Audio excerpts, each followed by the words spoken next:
The so-called black budget has never been shown to the public until now. Since 1996, the Pentagon has spent $8.5 trillion in taxpayer money that has never been accounted for. The Pentagon works much like the Federal Reserve. The concept started in the 1940s with something called the Manhattan Project.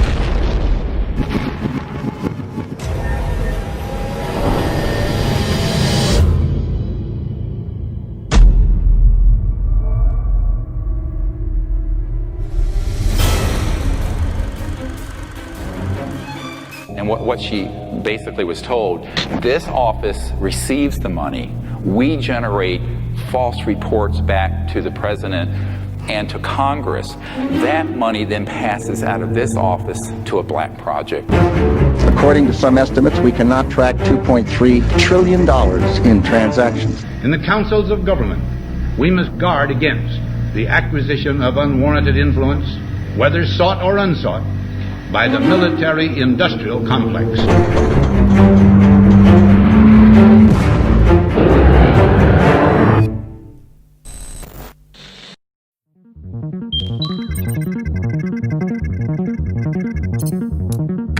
Current estimates clock the Pentagon's missing cash from 8 to 10 trillion, with some sources gauging even higher. To give you some perspective, this slide is equivalent to 100 packets of $10,000, equaling 1 million, and could be stuffed in a grocery bag. This slide shows $100 million and can fit neatly on a standard pallet, with this slide showing $1 billion and the final slide showing 1 trillion. Notice that the pallets of money are double stacked, and then imagine 10 trillion more dollars spread across the slide, and you'll have some idea of the biggest financial oversight in the world. So where did this money go? What is it actually being used for? There are many theories, the first being that every year hundreds of billions of Pentagon dollars go missing, not because of fraud, waste, or abuse, but because US military planners have appropriated it to secretly develop advanced weapons and fund clandestine operations. A shadowy government with its own Air Force, its own Navy, its own fundraising mechanism, and the ability to pursue its own ideas of the national interest, free from all checks and balances, and free from the law itself.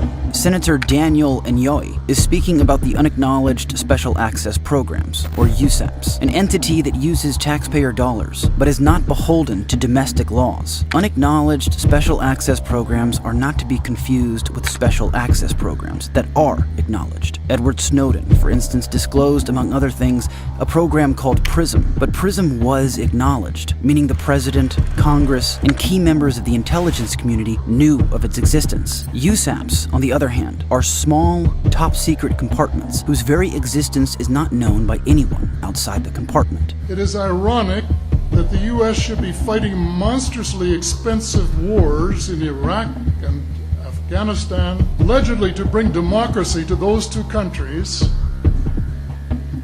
when it itself can no longer legitimately claim to be called a democracy, when trillions, and I mean thousands of billions of dollars, have been spent on projects about which both the Congress and the Commander-in-Chief have been kept deliberately in the dark.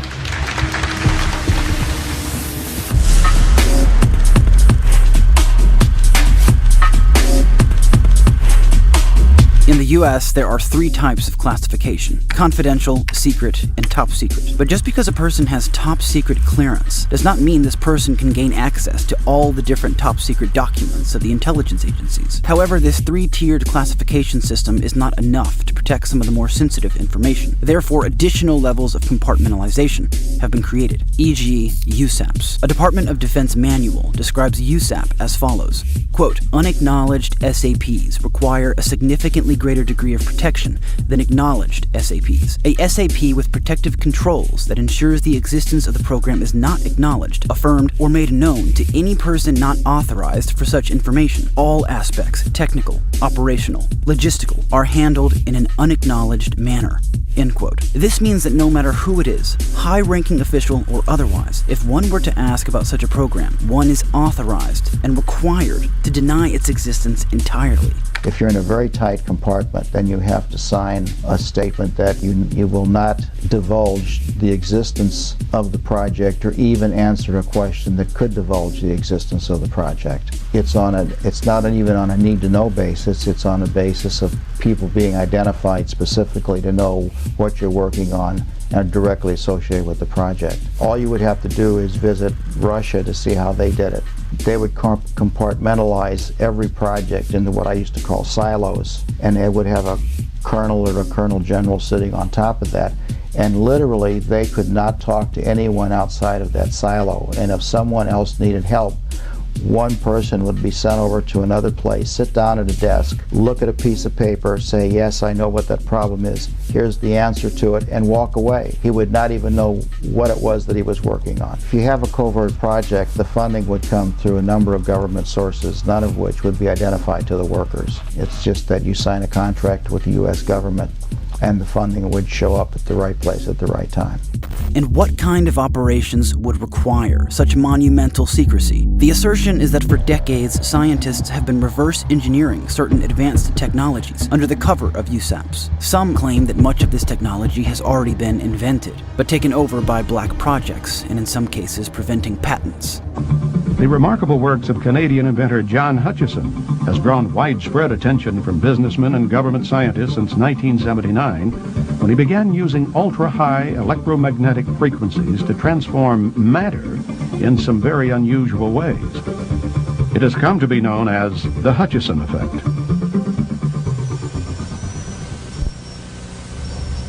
The objects you're seeing moving there is a form of levitation by translational movement, meaning that the objects become lighter and can float around.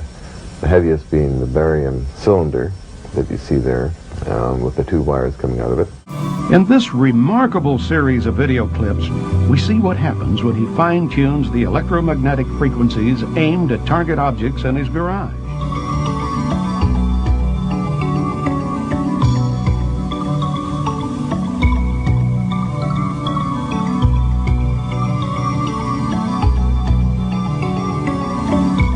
What is interesting and also frustrating about his invention is that he's using a combination of Tesla coil and Van de Graaff to produce a very disruptive and lifting experiments, which in one case, for example, actually lifts a 19-pound bushing toward the ceiling just from electromagnetic fields. Now, when we analyze that, we find that there's position versus time graph that we can plot, and also the velocity versus time. But when we actually analyze the acceleration versus time, it's an increasing straight line. So we're forced as scientists to admit that we have a third derivative effect, which, for my mind, actually lends itself to an anomalous new force, which I call hyperforce, because we have to take a derivative of that to finally get a flat, straight line, a constantly increasing acceleration. So the Hutchison effect has been used as a benchmark for a comparison to many other high voltage propulsion devices.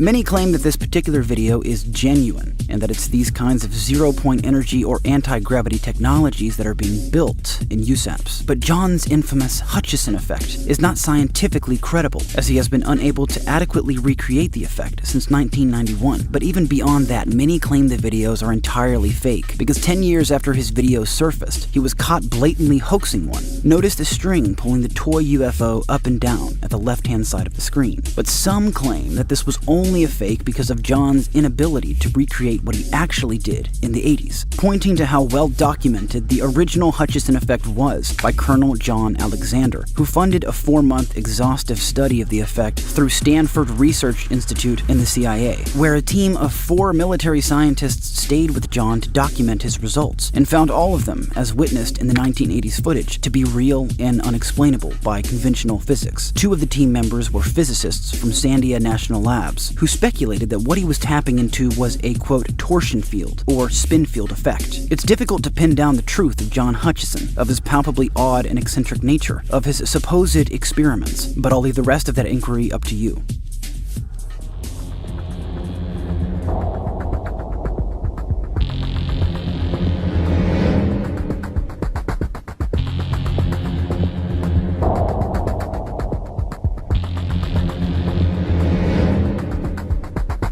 Some claim that the multiple video, photographic, and radar evidence of anomalous objects performing seemingly impossible maneuvers in the sky are human creations under the cover of USAPs. Could this mean that the 5 to 10% of the UFO sightings that are truly unexplainable, whether they appear like orbs or craft, are from our own military? This is a claim that has been given to me many times. But if the objects we see are man-made and so incredibly sensitive and secretive, why would they fly it around the world all the time? We receive UFO reports from generals in Chile, Greenland, Mexico, Brazil, Sweden, Japan, from pilots and government officials in Italy, Iran, Peru, Australia, Germany, and Canada, with satellite reports from all over the world. Are all of these credentialed officials reporting the same craft designed by us? I do not think so. This is not to say that USAPs aren't creating highly advanced technologies that would astonish a layman observer. It's merely knocking down the warrantless, nearly religious claim from those who refuse to entertain that certain objects can be seen that appear to defy physics, and that these objects might not be terrestrial.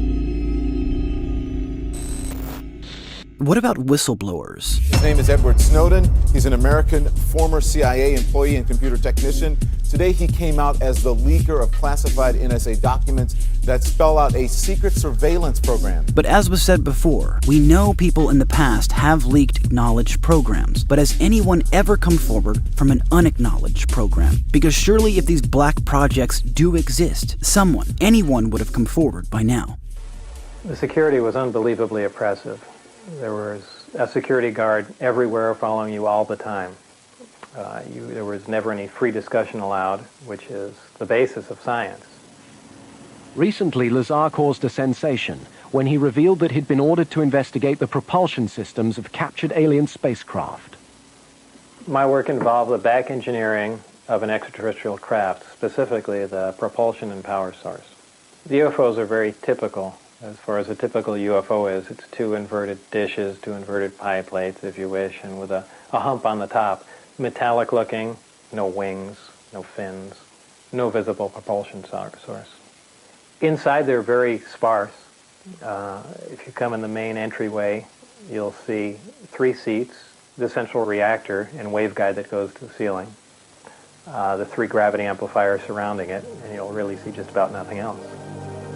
The authorities immediately denied his claims, and now he says they've tried to erase his identity from all official records. George Knapp is a well-respected investigative reporter with KLAS-TV. He broke the story, including the claim that Lazar worked at Los Alamos in New Mexico, where the atomic bomb was developed. How did these craft get into the hands of the U.S. government? I really have no idea how the craft got there. I don't believe there were crashes because the craft weren't damaged. And that's about all that I can say. How do you know, though, that these were extraterrestrial craft? First of all, we were back engineering the technology, which means we were taking a finished product and trying to figure out how it was originally designed and developed. Second of all, the technology that we're dealing with doesn't exist. Did you ever see them fly? They were frequently tested. They were tested normally on Wednesday nights when the traffic was lowest in the area. I saw one test close up, and several tests at a distance of about 15 miles. It was in Japan. Back in Las Vegas for a visit, Lazar recalls why he came forward in the first place. He had traveled to the S4 base only a handful of times, but began to get scared. I began to get worried in that, boy, they've given me all this classified information. They're not calling me anymore. They won't take my phone calls. And in the meantime, apparently they're deciding what to do with me. Look how bright it's getting. Look at it now. For a variety of personal reasons, Lazar couldn't keep the story to himself. He shared his tale with John Lear and Gene Huff. They and a few others made treks out to the outskirts of S4 because Lazar said he'd learned when the test flights of the saucer would take place. 3 weeks in a row, a glowing object appeared over the mountain. Look how bright it's getting. Look at it now. And just a few minutes ago, we saw one of the government extraterrestrial UFOs. The time when Bob said there would be a test, there was a strange light jumping around in the sky above the location where he said it would be at the time and date he said it would be. Lazar has more than his share of critics, including the poobahs of the UFO community who think he made it up. And he has holes in his background that have yet to be filled. But to date, no one has yet been able to explain how he knew those test flights would take place out there. Look, the stuff I saw there was the most unbelievable literally, because it defied what we knew as physics. And at least I thought it did. And maybe what we knew was a little incorrect. I'm not going to be scared. I am scared, but I wish I could tell you. Whoa, did you see that? It's gone, man. At 1,000 miles an hour, this thing's booked.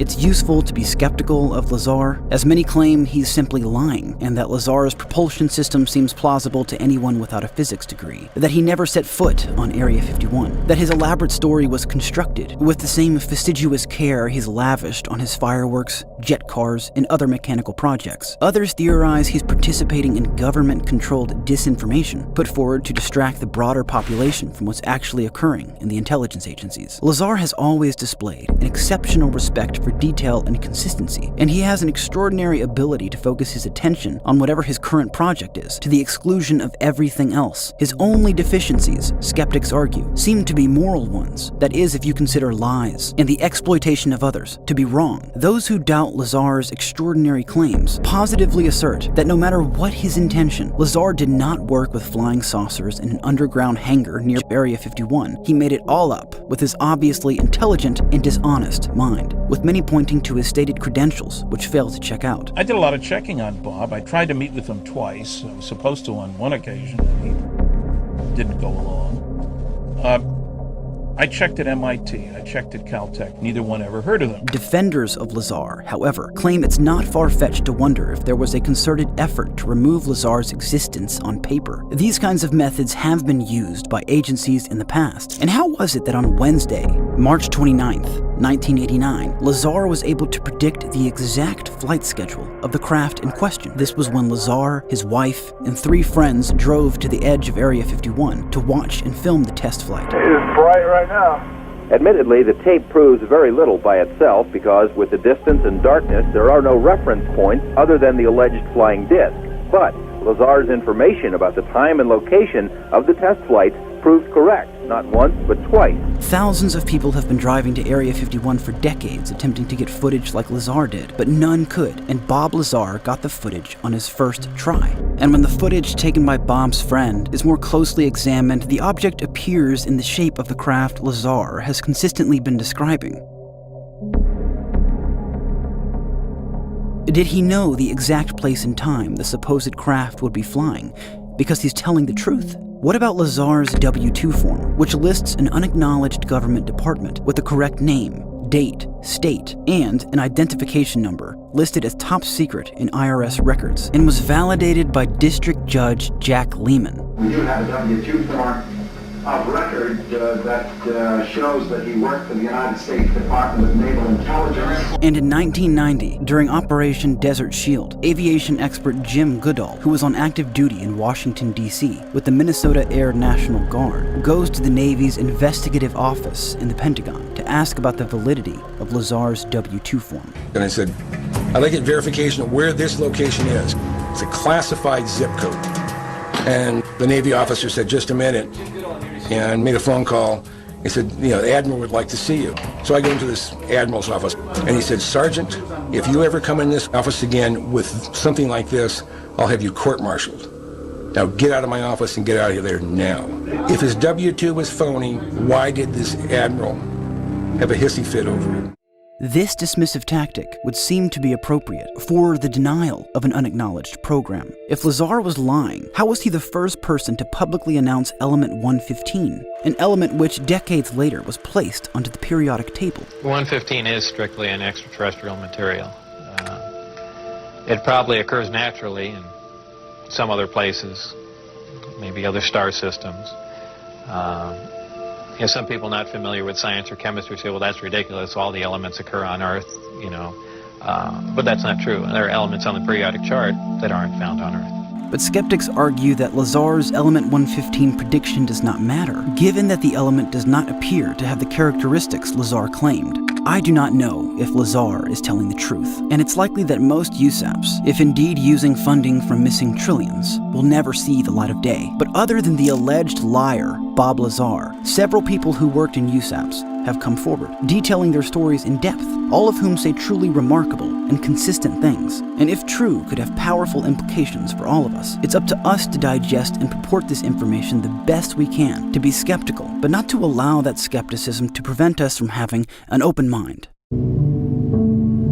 Understand that he willingly agreed to take a lie detector test, requested and independently arranged by a Las Vegas reporter. Terry Tavernetti is the ex-cop who administered the test. If he's lying, he ought to be in Hollywood, because he gave absolutely no physiological indications of attempting deception. He never deviated. We covered it several different ways. I asked the same question several different ways, and his answers were always the same. Hooking up, going through the test, then started the emotional roller coaster that I experienced that night. And it's something that I can honestly say has changed my whole outlook on things.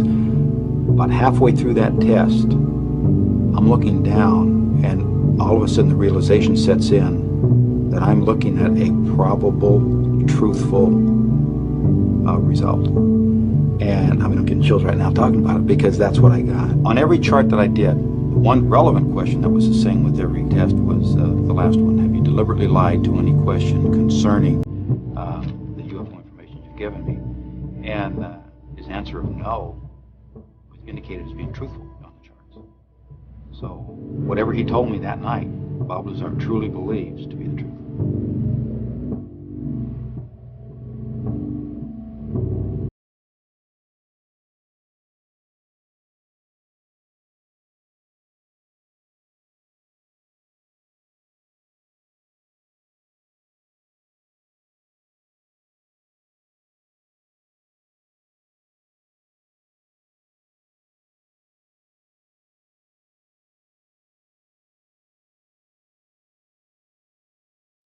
Just to find the spot.